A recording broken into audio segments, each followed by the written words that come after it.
नमस्ते, मैं हूँ आचार्य प्रतिष्ठा।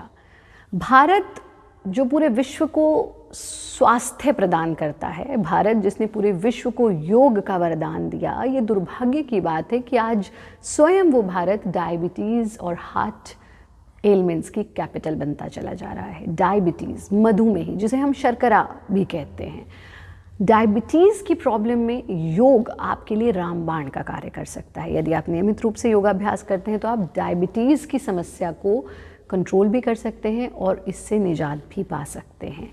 मैं आपको बताऊंगी कौन सी वो आसान सी योग की क्रियाएं हैं जिनके माध्यम से आप अपने पैंक्रियाज को एक्टिवेट कर सकते हैं। आपके पैंक्रियाज स्वस्थ होंगे तो आपके शरीर के भीतर इंसुलिन स्वतः जनरेट होने लगेगा और आपको बाहरी इंसुलिन, चाहे वो आप इंजेक्शन से लेते हैं, चाहे वो आप मेडिसिन से लेते हैं, उसकी आवश्यकता नहीं पड़ेगी।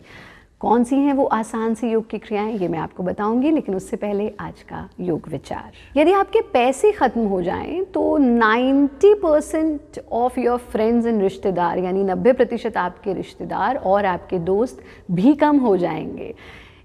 इससे हमें ये पता लगता है कि सच्ची मित्रता सच्चे मित्र के साथ कीजिए और आपका सच्चा मित्र है आपका स्वास्थ्य। स्वस्थ रहें, ये जीवन में बहुत आवश्यक है। आइए जानते हैं वो आसान सी योग की क्रियाएं जिनका आप अभ्यास करेंगे डायबिटीज़ की समस्या को गुड बाय कहने के लिए। सबसे पहले हम करेंगे अर्ध मत्स्येंद्रासन। और अर्ध मत्स्येंद्रासन के लिए इस प्रकार से पैरों को सामने फैला देंगे और बाएं पैर को ऐसे मोड़ना कि दाएं हिप को छू जाए आपकी बाएं एड़ी, और दाएं पैर को इस प्रकार से खड़ा सीधा रखेंगे हम। अब दायां पैर फोल्ड है तो बायां हाथ यानी बाएं बगल में दाएं घुटने को ले जाना है इस तरह से, और दाएं पैर को पकड़ लेना। अगर आप ऐसे नहीं पकड़ सकते तो कुछ लोग पैर का अंगूठा पकड़ लेते हैं, वो भी नहीं तो पतलून या पजामा पकड़ लेते हैं, लेकिन कोशिश करें कि पूरा आप इसको ग्रिप कर पाएँ। और ये हाथ या तो आप पीछे इस तरह ले जाइए, लेकिन इनिशियल स्टेज में आप उसको ज़मीन पर रख के दाईं तरफ ट्विस्ट कर लें। नॉर्मल ब्रीदिंग के साथ यहाँ रुकना और फिर हाथ को वापस ले आना और पैर की स्थिति बदल लेना। अब हमारा बायां पैर खड़ा है तो बाएं घुटने को दाएं बगल में टिकाना और बाईं तरफ से ट्विस्ट करना। यथा सामर्थ्य रुकना, फिर वापस आ जाना, पैरों को सामने की ओर फैलाना, हाथों को पीछे टिका देना, गर्दन को ढीला छोड़ देना। 4 से 5 बार आप इसका अभ्यास करें। कुछ लोग इसका अभ्यास नहीं कर पाते तो वो वक्रासन का अभ्यास करेंगे। वक्रासन के लिए भी हम इसी स्थिति में बैठते हैं और दाएं पैर को इस तरह से फोल्ड कर लेते हैं। कुछ क्रॉस नहीं करना, सीधा दाएं पैर को ऐसे रखना, दाएं हाथ को ऐसे रखना और बाईं बगल में दाएं घुटने को ले जा करके दाएं पैर को ही बाएं हाथ से पकड़ लेना, दाईं तरफ ट्विस्ट कर लेना। It is very very simple. जो लोग अर्ध मत्स्येंद्रासन नहीं कर पाते वो इसका अभ्यास करेंगे।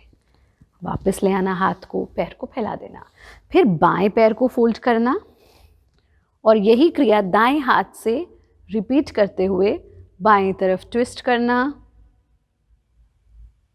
Excel and back. हाथ को वापस ले आना, गर्दन को पीछे ढीला छोड़ देना। इसको भी आप 3 से 4 बार तक रिपीट कर सकते हैं। अब हम अंत में लेते हैं मंडूक आसन का अभ्यास, और मंडूक आसन करने के लिए हम वज्रासन में बैठ जाते हैं। वज्रासन में बैठ करके बाएं हाथ से मुट्ठी बना लेते हैं। यहाँ पर एक चक्र देख रहे हैं आप, हाँ, और यहाँ पर भी एक चक्र है, एक भंवर है, नाभि, जिसको हम नेवल कहते हैं, उसमें इसको टिका देना। कुछ लोग इसे ऐसे टिका देते हैं, ऐसे नहीं टिकाना, सीधा खड़ा यानी इस स्थिति में टिकना चाहिए। और दाएं हाथ से पताका मुद्रा लेकर के इसको अपनी मुट्ठी के ऊपर टिका देंगे और फिर सांस भरते हुए आगे की ओर झुकना। पहले लोअर बैक, फिर मिडिल बैक और फिर चेस्ट, और आपका फेस सामने की तरफ रहेगा। आंखें बंद, सांस को भीतर रोक करके रखेंगे। फाइनल स्थिति में आपको अपने हाथ पर, अपनी मुट्ठी पर बीट, नाभि की बीट, जैसे हार्ट बीट होती है, ऐसे बीट सुनाई देगी, उस पर ध्यान टिकाना।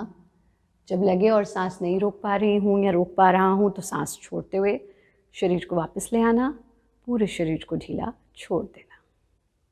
धीरे धीरे से आंखें खोल लेना।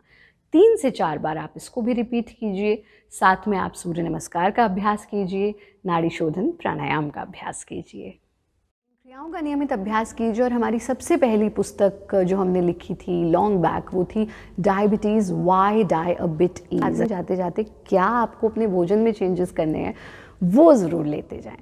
हमारा जीवन में हम षड रस का सेवन करते हैं। षड रस होते हैं, 6 प्रकार के टेस्ट होते हैं, और उसमें भी हम 4 प्रकार के तो ले लेते हैं, जिसमें कि खट्टा, मीठा, चटपटा, चरपरा, लेकिन कड़वा और कसैला उसका सेवन नहीं करते। तो डायबिटीज़ के पेशेंट्स को ये जो बाकी बचे हुए 2 रस हैं, यानी कड़वा और कसैला, उसका सेवन करना है। आप छोटी छोटी सी चीज़ें अपनी लाइफ में अपना सकते हैं। जैसे आप मेथी का सेवन कीजिए। रात को मेथी के दाने ले लीजिए, पानी में भिगो दीजिए, ओवरनाइट इन्हें सोक्ड रहने दीजिए, सुबह कोई पानी भी पी लीजिए और मेथी को निगल लीजिए।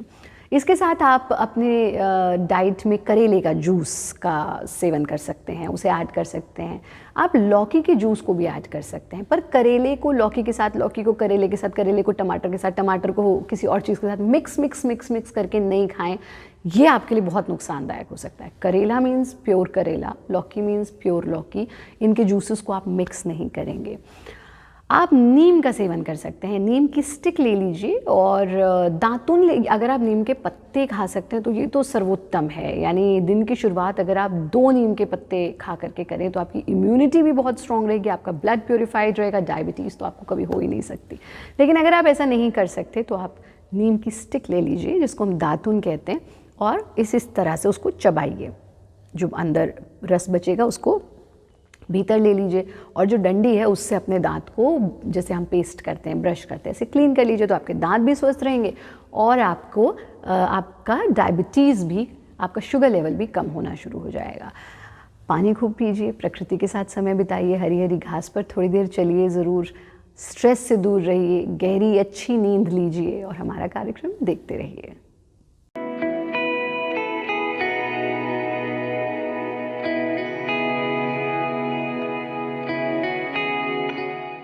Presenting B News app, available on Google Play and App Store. Download it now.